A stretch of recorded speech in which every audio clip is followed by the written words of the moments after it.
আর চোখের 2টা জমি দিছিল আমার চলার লেগে, তাও আমি তোমাকে আমি লিখে দেবো। আমার কোনো জমির দরকার নাই, আমি সম্পত্তি দিয়ে কি করবো? আমার তো বাপ মাই নাই, কোনো কিছু দরকার নাই আমার। আরে আরে সোনা ভাই আমার, তুই কত সৎ, তুই কত ভালো, তুই কত মহান, আমরা বুঝতে পারি না রে ভাই। আসল সোনার খনি তো, আসল হীরকখণ্ড আমরা চিনি নাই, আমরা সোনার মানুষ চিনি না রে ভাই। মাফ করে দে আমাদের, নিজ গুলো ক্ষমা করে দে। আমার আব্বা মারা গেছে, আমরা দাঁড়ায় আছি এই জায়গায়। এই সবাই ধরো, যাকে ধরো, আমার আব্বারে গোসল করে দেবো, দাফন করে দেবো। গ্রামবাসী কোথায়? এই যাকে ডাক দাও, এই গ্রামবাসী আছে না, খবরদার।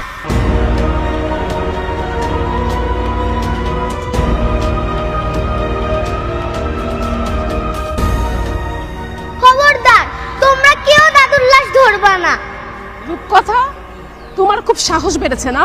চুপ করো, তুমি একটা ডাইনি মহিলা। আমার বাবা একটা শয়তান লোক। আমার ফুফি ফুফা, তোমরা সবাই রাক্ষস, তোমরা মানুষ না।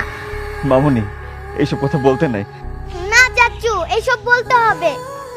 তাদের মতো শয়তান ছেলেমেয়ে কখনো বাবার লাশ স্পর্শ করতে পারবে না, তারা এই লাশ নিয়ে যেতে পারবে না।